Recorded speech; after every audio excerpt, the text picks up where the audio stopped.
Tu as peut-être déjà entendu l'expression plafond de verre, mais est-ce que tu sais vraiment ce que ça veut dire? Le plafond de verre, c'est une métaphore qui désigne les barrières invisibles qui empêchent certaines personnes, surtout les femmes, d'accéder à des postes de pouvoir, de direction ou à de plus hauts salaires, même quand elles sont qualifiées.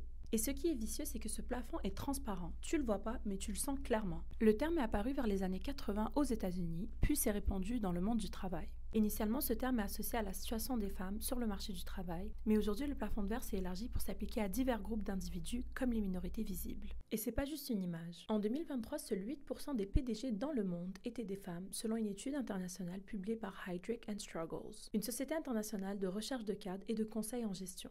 Au Canada, en 2021, les femmes occupaient 30,8% des postes de cadres supérieurs, selon une étude publiée par Statistique Canada en 2024. Même s'il y a eu du progrès depuis 2001, le plafond est encore bien là. Au Québec, par exemple, plus on monte dans la hiérarchie universitaire, moins les femmes sont présentes, selon une fiche synthèse publiée en 2025 par l'OFDIG, qui est l'Observatoire francophone pour le développement inclusif par le genre.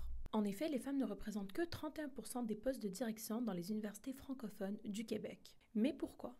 Parce qu'il ne suffit pas d'être compétente. Il y a des stéréotypes de genre, des biais inconscients, des normes culturelles sur la conciliation famille-travail et un modèle professionnel qui laisse souvent peu de place aux ambitions féminines. Mais qu'est-ce que ça veut concrètement dire pour une femme racisée ? C'est là qu'intervient un concept qu'on appelle l'intersectionnalité. Ça, c'est la roue de l'intersectionnalité.